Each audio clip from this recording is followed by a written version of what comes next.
আচ্ছা, আমরা এই প্রশ্ন যদি করি, জুলাই সনদ যদি স্বাক্ষর না হয়, কেউই যদি স্বাক্ষর না করেন, এই সনদ যদি সেরকমভাবে কোনো ঐকমত্য না হয়, তাহলে কি হবে? নির্বাচন কি অনিশ্চিত হয়ে পড়বে? এই প্রশ্নটা করে রাখলাম কারণ জুলাই সনদের আকাশে খানিকটা মেঘ দেখা যাচ্ছে। গতকাল আমরা হঠাৎ করে দেখলাম রাতের বেলা ঐকমত্য কমিশন সব রাজনৈতিক দলকে ডেকেছে এবং প্রধান উপদেষ্টার সভাপতিত্বে তারা বসেছেন। আমরা নিশ্চয়ই জানি প্রধান উপদেষ্টা এই ঐকমত্য কমিশনের চেয়ারপারসন, তার নেতৃত্বেই সব দলের সাথে বসা হয়েছে। ধারণা করা হচ্ছিল খুবই গুরুত্বপূর্ণ কোনো আলোচনা বা সিদ্ধান্ত হবে, কিন্তু আমরা পরবর্তীতে দলগুলো যখন বেরিয়ে এলো, ব্রিফিং হলো, তখন আমরা বুঝতে পারলাম যে এখানে আসলে কোনো গুরুত্বপূর্ণ জরুরি কোনো আলাপ হয়নি। রাদার প্রধান উপদেষ্টা, যেহেতু তিনি ঐকমত্য কমিশনের চেয়ারম্যান এবং এই মুহূর্তে তিনি সরকার প্রধান, তিনি চেয়েছেন রাজনৈতিক দলগুলোর মধ্যে মানে ঠিক আলোচনার মাধ্যমে দূরত্ব না, এক ধরনের কাউন্সেলিংয়ের মাধ্যমে দূরত্ব কমিয়ে জুলাই সনদ স্বাক্ষরে সবাইকে রাজি করানো। জুলাই সনদের চূড়ান্ত কপি যখন দলগুলোর কাছে পৌঁছে যায়, তখন আমরা কিছু দলকে দেখেছি তারা তাদের সামাজিক মাধ্যমে বা অন্যান্য মিডিয়াতে কথা বলেছেন যে জুলাই সনদ যেইভাবে গেছে, বিশেষ করে বাস্তবায়ন নিয়ে যা বলা হয়েছে, সেটা তারা কোনোভাবেই অ্যাগ্রি করেন না। এবং সেটা যদি নির্দিষ্ট না হয়, অনেকেই বলছিলেন যে তারা সনদে স্বাক্ষর নাও করতে পারেন।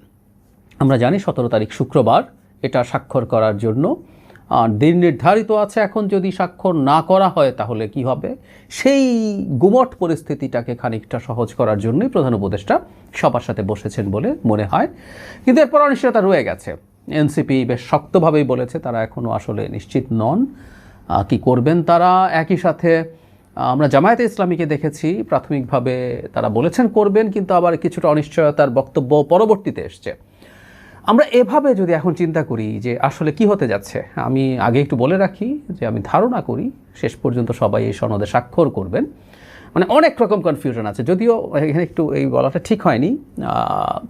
বাম কিছু দল, 4টা বাম দল, সিপিবি, বাসদ সহ, তারা কনফার্ম করেছেন তারা এই সনদ স্বাক্ষর করছেন না। সুতরাং এটা তো বাদ চলেই গেল। আলোচনার মধ্যে থাকা, আমরা যদি একটু স্পেসিফিকলি বলি, সেটা হচ্ছে বিএনপি, জামায়াত, এনসিপি, এদের মধ্যে কেউ যদি স্বাক্ষর না করে, বা আরও মানে আমরা যদি একটা চাঁচা ছোলাভাবে বলি, জুলাই সনদ যদি শেষ পর্যন্ত পরিস্থিতি এতটাই উত্তপ্ত হয় যে জুলাই সনদ আর কেউ কোনোভাবেই ওন করছেন না, কেউই সাইন করেননি, তাহলে কি হবে?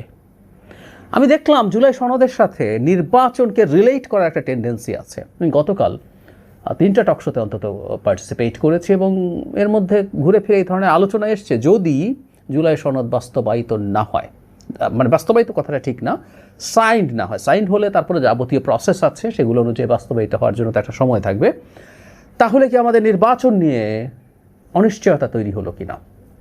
শুরুতে একটু বলে রাখা ভালো, জুলাই সনদ সাইন না হওয়াটা দুর্ভাগ্যজনক হবে, খুবই দুর্ভাগ্যজনক। কারণ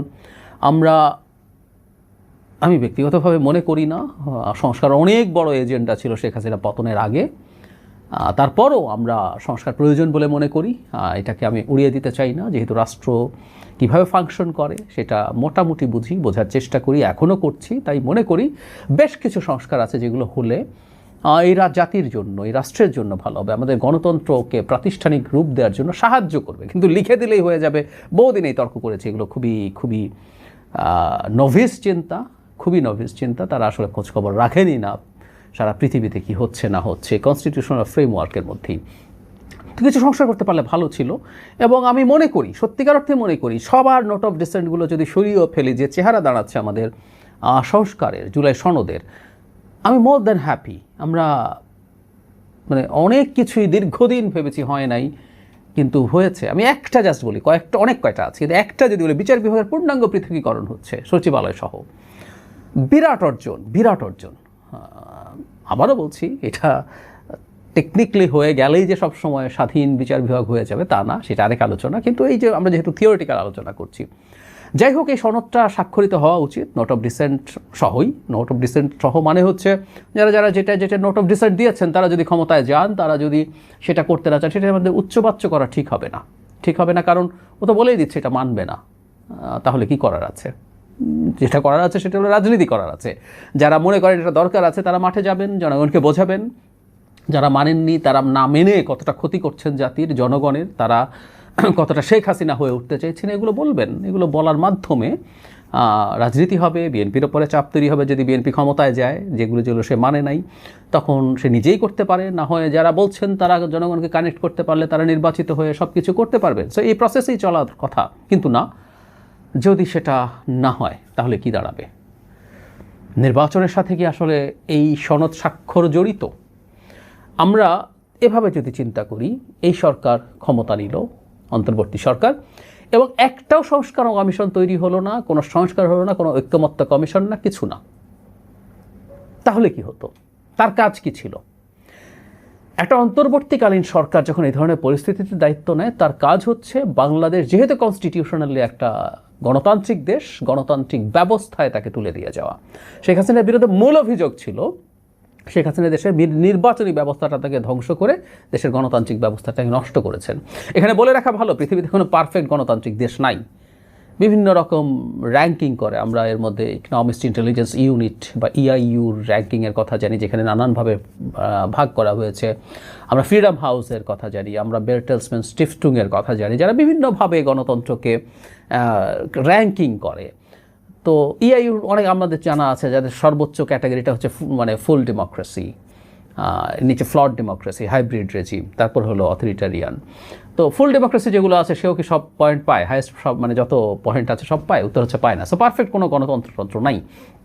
কিন্তু এই অন্তর্বর্তী সরকারের কাজ হতে একটা নির্বাচনের মাধ্যমে গণতন্ত্রের ট্র্যাকে দেশকে তুলে দিয়ে যাওয়া, তার পরবর্তীতে তার রাজনৈতিক দলগুলো তাদের মধ্যে ইন্টারাকশনের মাধ্যমে ধাপে ধাপে সব ঠিক করবে।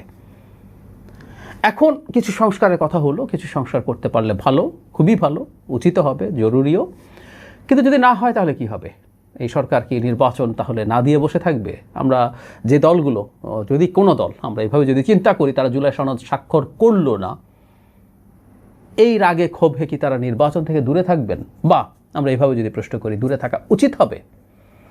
একটা জিনিস খেয়াল করব, যেই দল তার মতো করে সংস্কার চাইছেন, আমরা নিশ্চিত যে তার এইসব নিয়ে তার আন্তরিক ইচ্ছা আছে, দলকে তারা, দেশকে তারা এক একভাবে দেখতে চান, কিন্তু এটার সাথে রাজনীতিও আছে। আমি এটা নিয়ে বিস্তারিত কথা বলবো। এই পুরো সংস্কার আলাপের মধ্যে মারাত্মক রাজনীতি হয়েছে, এবং এটা হওয়া অস্বাভাবিক না। একটা গণতান্ত্রিক ব্যবস্থায় রাজনৈতিক দলগুলো প্রত্যেক জিনিস নিয়ে রাজনীতি করবে। আমরা প্রায় শুনতাম, আপনারা লাশ নিয়ে রাজনীতি করছেন, কোথাও একটা অ্যাক্সিডেন্ট হলো, আগুন লেগে পুড়ে গেল, ঘটনা এরকমের পর অনেকেই আলাপ টালাপ করার চেষ্টা করেন। উত্তর হচ্ছে একটা গণতান্ত্রিক ব্যবস্থায় সব কিছু নিয়ে রাজনীতি হতে হবে। রাজনীতি হয় বলেই যারা ক্ষমতায় থাকেন, যদি গণতান্ত্রিক ব্যবস্থা থাকে, তারা ওই ধরনের পরিস্থিতি যাতে তৈরি না হয় সেই চেষ্টা করেন। সুতরাং ঐক্যমত্য কমিশনে যা যা হয়েছে, যে যেটা করতে চেয়েছে, যে যেটা চায়নি, সেটা নিয়ে রাজনীতি হওয়া খুবই স্বাভাবিক কথা, হয়েছেও। কিন্তু যে কথাটা বললাম, যদি সেটা না হয়ে থাকে, এখন নির্বাচনে যদি তারা না যান, এবং সেটার কারণে যদি নির্বাচন প্রশ্নবিদ্ধ হয়ে পড়ে, নির্বাচন যদি নাই হয়, পিছিয়ে যাওয়ার পরিস্থিতি হয়, দেশে যে অ্যানার্কি তৈরি হবে, সেই অ্যানার্কির দায় কি তারা নেবেন? দায় তাদেরকে নিতে হবে। তো একটা কথা মনে রাখবো, যারা সংস্কার তার ইচ্ছে মতো হয়নি বলে, তার ডিজায়ার মতো, তার কামনা মতো হয়নি বলে নির্বাচনে যাচ্ছেন না, তিনি আদতে দেশটাকে আনস্টেবল করে ফেলার একটা পদক্ষেপের মধ্যে ঢুকছেন। বরং এটা কিন্তু ভালো হতে পারত যে তিনি জনগণের সামনে, একটা গণতান্ত্রিক ব্যবস্থায় যেটা হয়, জনগণের সামনে দেখাতে পারতেন যে আমি অত্যন্ত ক্ষুব্ধ, এই জিনিসগুলো হয়নি, এবং আমি মনে করি এই জিনিসগুলো না হলে আদতে তেমন কিছু হবে না। সব বলার পরও আমি জাতির স্বার্থে, দেশের স্থিতিশীলতার স্বার্থে নির্বাচনে যাচ্ছি, এটা দেখানো বরং জনগণের সাথে বেটার কমিউনিকেট করতে পারে। এবং যে জিনিসগুলো হয়নি সেগুলো নিয়ে রাজনীতি করতে থাকুন, যেটা মানেনি। সর্বশেষ যেটা নিয়ে লাস্ট জায়গা ছিল, সেটা হচ্ছে আপার হাউসে প্রপোর্শনাল রিপ্রেজেন্টেশনের মাধ্যমে সিটের অ্যালোকেশন। বিএনপি মানেনি, বিএনপি না মানার কারণেই এটা হয়নি, এটা ধরেই নেওয়া যায়, কারণ বিএনপি নোট অফ ডিসেন্ট দিয়ে রেখেছে। তো এটা নিয়ে রাজনীতি হোক, এনসিপি করুক, জামাত করুক, ইসলামী আন্দোলন করুক, আরও যারা যারা এটা থাকা দরকার বলে মনে করে সবাই করুক, করতে থাকুক। এই করতে থাকার ফলেই এইভাবেই এই জিনিসগুলো চাপ তৈরি হয়, আস্তে আস্তে মানুষের যখন চাপ তৈরি হবে, ইভেন বিএনপিও এটা ইনকর্পোরেট করতে চাইতে পারে পরবর্তী সংসদে, অথবা যারা কানেক্ট করতে পারবেন তারা জিতেও যেতে পারেন, তারা করবেন। এভাবেই চলতে থাকে, এভাবে চলা উচিত হবে। ফলে নির্বাচন বয়কট করা কোনোভাবেই ঠিক হবে না। জুলাই সনদের সাথে আমাদের একটু মনে রাখা দরকার, দেশের গণতান্ত্রিক উত্তরণ কোনোভাবেই রিলেটেড না। বাংলাদেশে শেখ হাসিনার সময়েও আমাদের মোটা দাগে একটা গণতান্ত্রিক ব্যবস্থা ছিল, ওটার সংবিধানের সমস্যা ছিল, গণতান্ত্রিক উপাদানের সমস্যা ছিল, সংবিধানের মধ্যে বাংলাদেশে একটা অথরিটারিয়ানিজম মাথাচাড়া দিতে পারে সেই অবস্থার ছিল, এগুলো সবই ছিল, এগুলো ভুল না। কিন্তু আমরা একটা গণতান্ত্রিক ব্যবস্থাতেই ছিলাম যে কোনো বিবেচনায়। আমরা এইগুলো নিয়েই 90s-এ অন্তত দুটো নির্বাচনে বাংলাদেশ মোটামুটি গণতান্ত্রিকভাবে চলতে পেরেছে। পরে 2001, 2008-কে ও যেহেতু নির্বাচন মানে তত্ত্বাবধায়ক বাতিল করে দিবে, সেই সরকারটাও ভালো ছিল না। সো এই ঘটনাগুলো তো আমরা দেখেছি। সুতরাং এই তত্ত্বাবধায়ক সরকার, এই অন্তর্বর্তী সরকারের আসলে মূল দায়িত্ব ওটা, এবং সেটা যদি তুলে দেওয়া যায়, বাকি কাজগুলো আবার ওই নির্বাচনের পর কোনো সংস্কারও যদি না হতো, এই যে সংস্কারগুলো চাওয়া আছে সেই সংস্কারগুলো নিয়ে রাজনীতি হতো, আলাপ হতো, আন্দোলন হতো, মানতে বাধ্য করা হতো, বা জনগণ চাপ যদি গ্রহণ না করে জনগণ তার উপরে মানে ক্ষুব্ধ হয়ে অন্যদেরকে জিতিয়ে দিতে পারতো, এগুলো হতো। বটম লাইন হচ্ছে, আমি মনে করি সনদ স্বাক্ষরিত হবে। আমি জাস্ট তাত্ত্বিকভাবে কথাগুলো বললাম, কারণ এই আলাপ হচ্ছে, এই ধরনের একটা ঠ্যাক দেওয়ার চেষ্টা হয়তো হচ্ছে। এতেও সমস্যা নেই, রাজনীতিতে চাপ প্রয়োগ হতেই পারে, কিন্তু আমি মনে করি শেষ পর্যন্ত সবাই এই সনদ স্বাক্ষর করবেন যে অবস্থায় আছে, নোট অফ ডিসেন্ট সহ। আর খুব ভালো হয় আসলে যদি আলোচনার মাধ্যমে বাস্তবায়নের একটা পদ্ধতি ঠিক করা যায়, যদিও এখনও গণভোট আগে হবে না, নির্বাচনের দিন হবে। এই দুটার মধ্যে আসলে ইম্প্যাক্টগত কোনো পার্থক্য নাই, লজিস্টিক্যাল কিছু এদিক সেদিক হতে পারে, কিন্তু না, এগুলো ইস্যু করা হচ্ছে। আবার বলছি, এগুলো রাজনীতি আসলে মূলত। আমি আশা করি স্বাক্ষরিত হয়ে যাবে। আর যদি স্বাক্ষরিত নাও হয়, কেউ কেউ যদি স্বাক্ষর নাও করে, তারা নির্বাচনে যাবেন, কারণ আমি মনে করি নির্বাচনে না গিয়ে দেশকে আনস্টেবল করে ফেলার যে দায়, যে ঝুঁকি আছে, সেটা দায় বা সেইটার অপরাধ কোনো দল নিতে চাইবে বলে আমার মনে হয় না। সুতরাং যদি সেটা সবাই স্বাক্ষর নাও করেন, বিশেষ করে মেজর দলগুলোর কেউ, তাও নির্বাচন অনিশ্চিত হবে বলে আমার মনে হয় না।